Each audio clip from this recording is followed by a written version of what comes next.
galera ligada no podcast Bom Dia Tricolor. Muito bom dia, boa tarde, boa noite para você que está escutando. Vamos começando mais um episódio e no programa de hoje a gente vai falar sobre a derrota do São Paulo para o Grêmio por 3-0 na Arena Grêmio, já na reta final de Campeonato Brasileiro. O São Paulo ainda não matematicamente garantido na Série A, né? Ainda corre certo risco de ser rebaixado, e o Grêmio numa situação muito delicada, na qual ele precisa ganhar todos os jogos e ainda torcer para tropeços dos adversários para conseguir escapar do rebaixamento.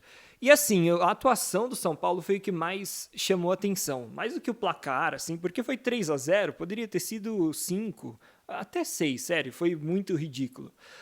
O São Paulo foi muito mal, desde o começo do jogo ele foi totalmente dominado pelo Grêmio. Foi daquelas noites como, por exemplo, o jogo contra o Flamengo, né, que o time sucumbiu e perdeu por vários gols de diferença, né, de 4-0 naquela ocasião. Então, assim, até eu estava assistindo o jogo, né, e eu falei assim, cara, não me surpreende, sabe, porque o São Paulo já teve outras atuações assim nessa temporada, não foi algo atípico, fora do comum. Infelizmente, esse time do São Paulo tem tido algumas partidas assim muito ruins, e sob o comando de técnicos diferentes, né? No comando do Ceni já perdeu de 4-0 para o Flamengo e agora 3-0 para o Grêmio. No comando do Crespo também perdeu de 5-1 para o Flamengo no primeiro turno do Brasileirão. Então, não é uma novidade, né? Não é uma exclusividade. Mas dessa vez, eu acho que a derrota teve também muito na culpa do técnico Rogério Ceni, porque a escalação do São Paulo foi totalmente diferente. O Rogério Ceni inventou, eu acho que sem necessidade, e isso acabou fazendo com que o time ficasse totalmente torto logo no começo do jogo.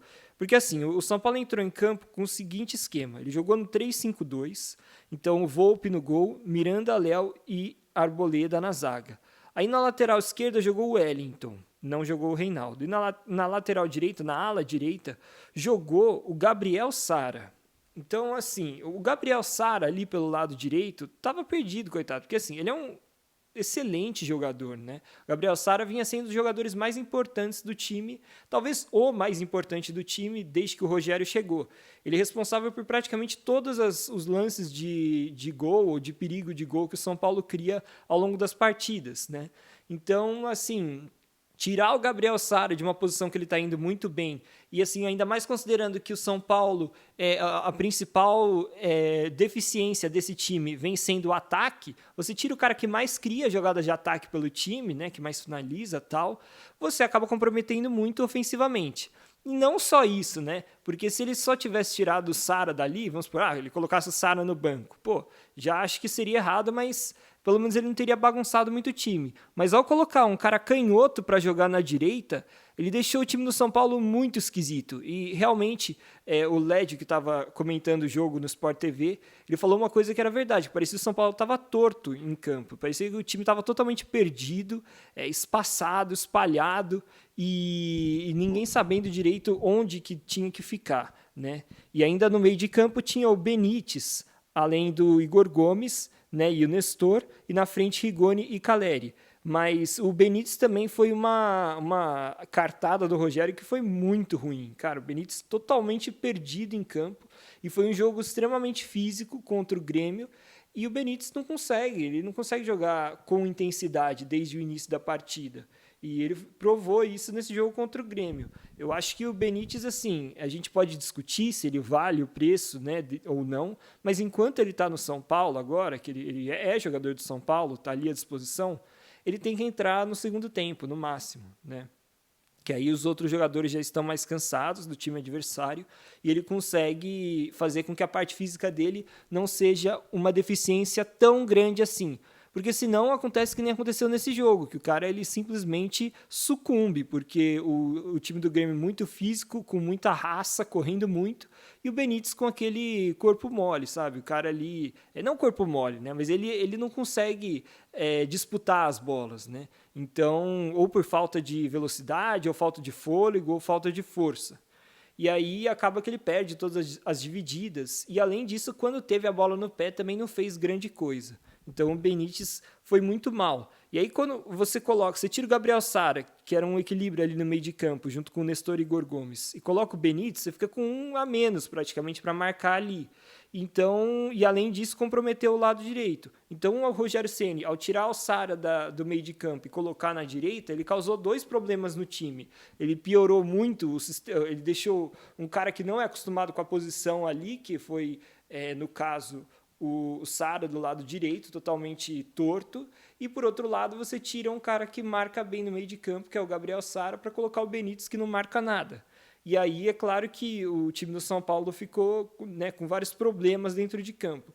Tanto que ao longo da partida, pelas substituições que o Rogério fez, deu para ver que ele tentou arrumar aquilo que ele começou como ideia para iniciar o jogo. Então ele tirou o Benítez, né, tirou o Wellington, e aí arrumou, voltou com o time no 4-4-2, deixou o Léo ali como lateral esquerdo, colocou o Igor Vinícius para atuar na lateral direita e colocou o Marquinhos para atuar ali na frente, ao invés do Benítez, que não combate, né? Pelo menos o Marquinhos, por mais jovem que seja, ele combate mais, né? Ele briga mais pela bola e tal.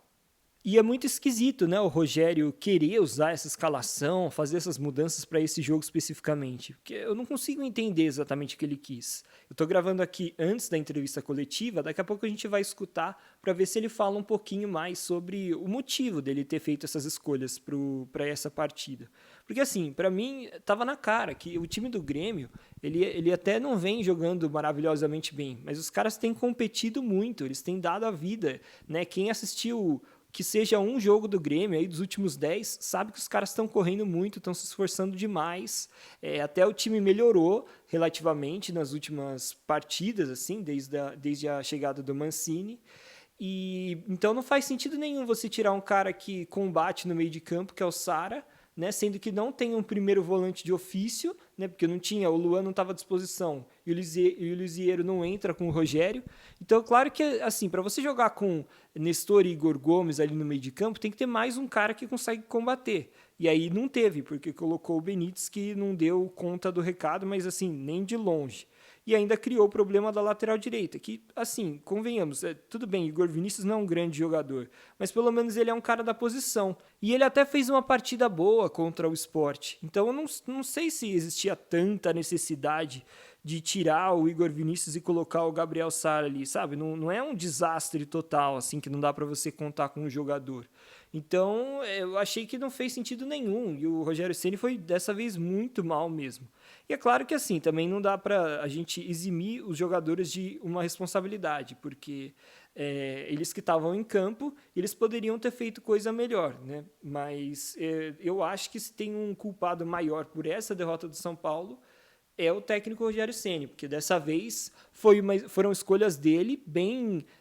que ele parece que quis deixar a digital dele ali, falar assim, não, esse é o meu time, e aí montou de um jeito diferentão, e não deu nada certo, tanto que ele teve que correr atrás nas substituições para consertar os problemas que ele mesmo causou na escalação do time do São Paulo. Bom, galera, vamos passar agora para a entrevista coletiva do técnico Rogério Ceni. Campeonato Brasileiro, primeira pergunta, repórter Aline Fanelli, Rádio Band News FM. Boa noite, Rogério. Desde que você chegou, você fez algumas tentativas a respeito do lado direito da equipe. Para o que você pensa para o ano que vem, é uma posição que precisa de prioridade de reforço? Boa noite. No momento, acho que não é no momento para se falar sobre 2022. Nós temos problemas a resolver nesse ano ainda. Nós vamos tentar resolver na segunda-feira contra o Juventude. Depois, 2022 não é no dia de hoje que a gente deve falar. Eduardo Afonso, canais ESPN. Uma atuação como essa, que envergonha, segundo Caleri, tem culpados? E quem são? Somos todos nós, né? Nós que entramos em campo, eu que dirijo a equipe, jogadores que atuam, todos nós temos a nossa parcela de culpa. Marcelo Lima, Rádio Energia 97. Boa noite, Rogério. Você fez um bom trabalho no Fortaleza, uma equipe com menos estrutura e menor poder aquisitivo que o São Paulo. Diante das dificuldades atuais e futuras, é possível replicar essa experiência no São Paulo em 2022 com este elenco, montando um time organizado e competitivo mesmo sem grandes reforços? Bom, primeiro, novamente eu reitero, né, falar sobre 2022 nesse momento não acrescenta para nós. E desde que seja um time mais equilibrado, eu acho que é possível ser melhor, independente de nomes, que tenha mais equilíbrio na sua montagem. Márcio Torvano, Rádio 105 FM. Rogério, o que você espera do torcedor na próxima segunda-feira no Morumbi? Eu tenho certeza que o torcedor vai estar lá apoiando, como sempre. Mesmo depois da vergonha que nós passamos hoje, ele não vai se afastar, não vai deixar de estar no Morumbi. E passa o combustível para que esse time tenha força para vencer o Juventude, consequentemente, antes da última rodada, se livrar desse perigo de rebaixamento. Passa muito pela presença e pela força que ele dá a todos os atletas, mesmo no momento de dificuldade, mesmo no momento ruim, no momento que não tem nem como você colocar adjetivos no que nós produzimos no dia de hoje. Bruno Carvalho, Portal UOL. Boa noite, Rogério. Você disse mais de uma vez que entendia que o 4-4-2 era o melhor esquema pelas características desse elenco do São Paulo. O que te fez tentar algo diferente hoje? Tem relação com algo que você estaria esperando que o Grêmio fosse fazer? Bom, nós já jogamos de várias maneiras, né? No começo, quando eu cheguei aqui, eu falava do tripé, né? Dos 3 jogadores de meio campo, Igor, Sara, Lisiero, que foi quem começou, e nós jogamos num 4º homem por dentro. Hoje o que me fez jogar contra o Internacional, nós ganhamos jogando numa linha de 3, né? Com o Miranda, com a Arboleda e com o Léo, e ganhamos outros jogos com linha de 4. Então, os 2 sistemas foram muito usados. A linha de 3 é muito costumeira, né, do clube usou praticamente o ano inteiro. Eu tentei montar um esquema para colocar o Benítez para jogar. Tentei formar um esquema que beneficiasse ele, com o Sara e o Wellington, inclusive trocando o Reinaldo, botando o Wellington, que é um jogador mais jovem, de mais força para descer pelos lados, colocando o Rigoni e Caleri próximo a ele, para que ele pudesse ter passes, troca de passes, e 2 volantes para protegê-lo, para que ele ficasse um pouco mais solto no meio campo para jogar, com a incumbência só de marcar o Thiago, que era o primeiro volante, na hora de recompor. Tentei preparar um sistema muito voltado para que ele tivesse conforto dentro do jogo e a gente tivesse altura, né, poder defensivo. O Sara é o jogador que mais compete, né, para pegar o Ferreirinha na hora de marcar e na hora de apoiar em linha alta. Ele tem qualidade trazendo para dentro. E o Wellington, um jogador que tem jovem, mais força, chega mais fácil ao fundo, com uma referência dentro da área. Infelizmente nós não produzimos absolutamente nada no jogo, nós não conseguimos, acho que chutamos pouquíssimo a gol, não tivemos as quase ações ofensivas, né? Não conseguimos neutralizar o Grêmio, nem neutralizar e nem ter força para a criação. Giovanni Chacon, Rádio Jovem Pan. Rogério, boa noite.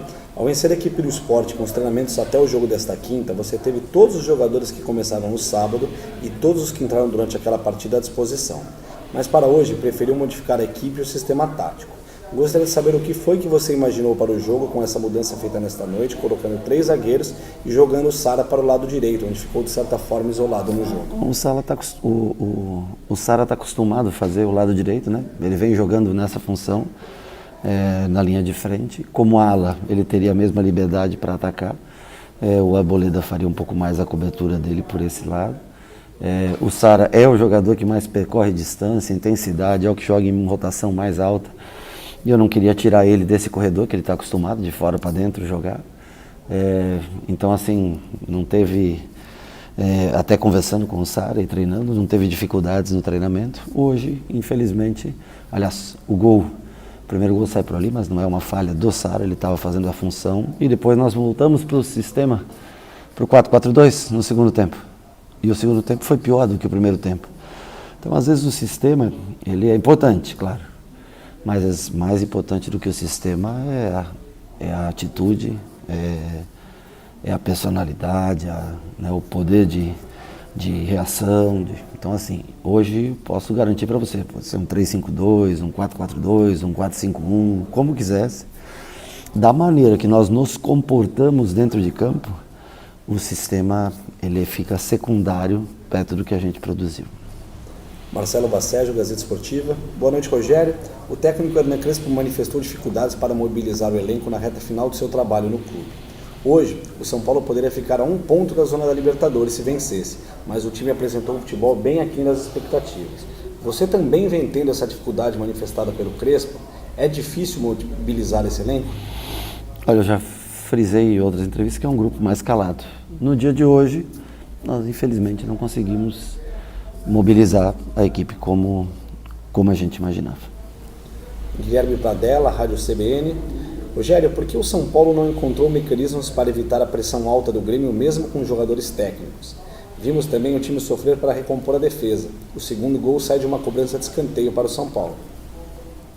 Bom, eu acho que nós não tivemos escanteio no jogo, para você ver quão mal nós fomos na partida, né? Então, pode ser que eu esteja enganado, não sei, não tenho absoluta certeza, mas eu acho que nós não tivemos nenhum escanteio a nosso favor, que eu lembre. Mas nós sofremos contra-ataques porque o Grêmio tem jogadores de velocidade. Douglas Costa, Ferreirinha, faz as trocas, continua com velocidade.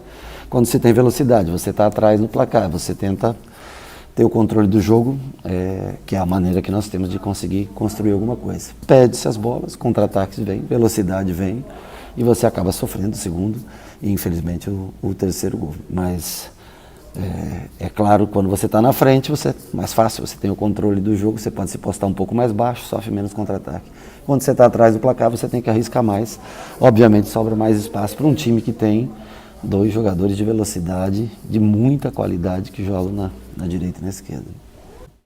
Bom, pessoal, como vocês puderam perceber, o Rogério Ceni estava bem abatido depois do jogo, e eu acho que também não é para menos, né? A atuação do São Paulo foi realmente muito ruim. Mas eu achei interessante porque nem sempre o Rogério Ceni consegue admitir que fez escolhas erradas ou que o time dele jogou mal, né? Muitas vezes ele tenta justificar, relativizar, e dessa vez ele realmente deu o braço a torcer e falou, não, né, o time jogou mal, deu errado, a gente tentou isso, mas não deu certo. Então acho que ele também, de certa forma, assumiu parte da responsabilidade que de fato ele tem. Eu acho, volto a dizer, que ele foi o maior responsável por essa derrota. Mas ele também não deixou de dar uma alfinetada no próprio elenco, quando disse que o elenco é calado, quando perguntado sobre a dificuldade em mobilizar esse elenco do São Paulo. Eu não sei se é a melhor estratégia no momento, ele colocar assim, né, se colocar contra os jogadores, né? Eu acho que nesse momento era de fato uma hora para todo mundo se unir, mas eu entendo que assim, pelo menos ele vê que tem coisas de errado dentro do São Paulo, inclusive nos jogadores. E acho que isso é importante para também o cara fazer de tudo que pode para mudar as coisas dentro do São Paulo, né? Seja infraestrutura, elenco para o próximo ano e tal. Mas eu não sei, eu acho um pouquinho arriscado fazer isso nesse momento delicado, que está todo mundo nervoso e ainda não escapou do rebaixamento. E galera, reparem como a situação do São Paulo no Campeonato Brasileiro ainda é preocupante, como o São Paulo ainda corre risco de ser rebaixado e precisa pontuar nas últimas partidas do campeonato para de fato se manter na Série A. Porque é o seguinte, depois dessa derrota por 3-0 para o Grêmio, o São Paulo para nos 45 pontos, com 36 jogos. Os 4 times que vêm atrás do São Paulo, que estão entre ele e o Bahia, que é o primeiro da zona de rebaixamento, todos têm 35 jogos, ou seja, tem um jogo a menos que o São Paulo. Numa, assim, improvável combinação de resultados, mas se esses 4 times ganham na mesma rodada, o São Paulo é ultrapassado pelos 4, porque o Atlético Goianiense tem 44, iria a 47, Juventude a 46, o Cuiabá também iria a 46 e o Atlético Paranaense empataria com o São Paulo em 45, mas tem vitórias a mais do que o São Paulo, então passaria o tricolor. E com isso, o São Paulo, em uma rodada, poderia passar da 12ª para a 16ª posição, sendo o primeiro fora da zona de rebaixamento. Então não tem nada resolvido, está tudo muito embolado e o São Paulo não pode vacilar. O São Paulo só tem mais 2 jogos no Campeonato Brasileiro, o próximo contra o Juventude no Morumbi e o último contra o América Mineiro fora de casa. Então são jogos assim essenciais para que o time consiga de fato escapar do rebaixamento. Ele precisa de pelo menos mais 3 pontos para se garantir mesmo fora da zona. Então, assim, a situação não é fácil para o torcedor de São Paulo e vai ter que ter mais um daqueles jogos, que nem foi o jogo contra o Sport, que tem que ganhar de qualquer jeito do Juventude na próxima rodada na marra. Isso porque o Juventude também é um concorrente direto para fugir da zona de rebaixamento. Bom, galera, eram essas todas as informações que eu queria passar para vocês no episódio de hoje. Lembrando que o próximo jogo do São Paulo será contra o Juventude, na segunda-feira, dia 6 de dezembro, 7 horas da noite. Esse jogo vai ter transmissão do Sport TV e do Premier. E a última rodada do São Paulo vai ser contra o América Mineiro, fora de casa, no dia 9 de dezembro, uma quinta-feira, às 9h30 da noite. Jogo com transmissão do Premier. E aí o São Paulo, depois desses 2 jogos, encerra sua participação no Campeonato Brasileiro e também, né, finaliza aí o ano, né? São os últimos jogos dele.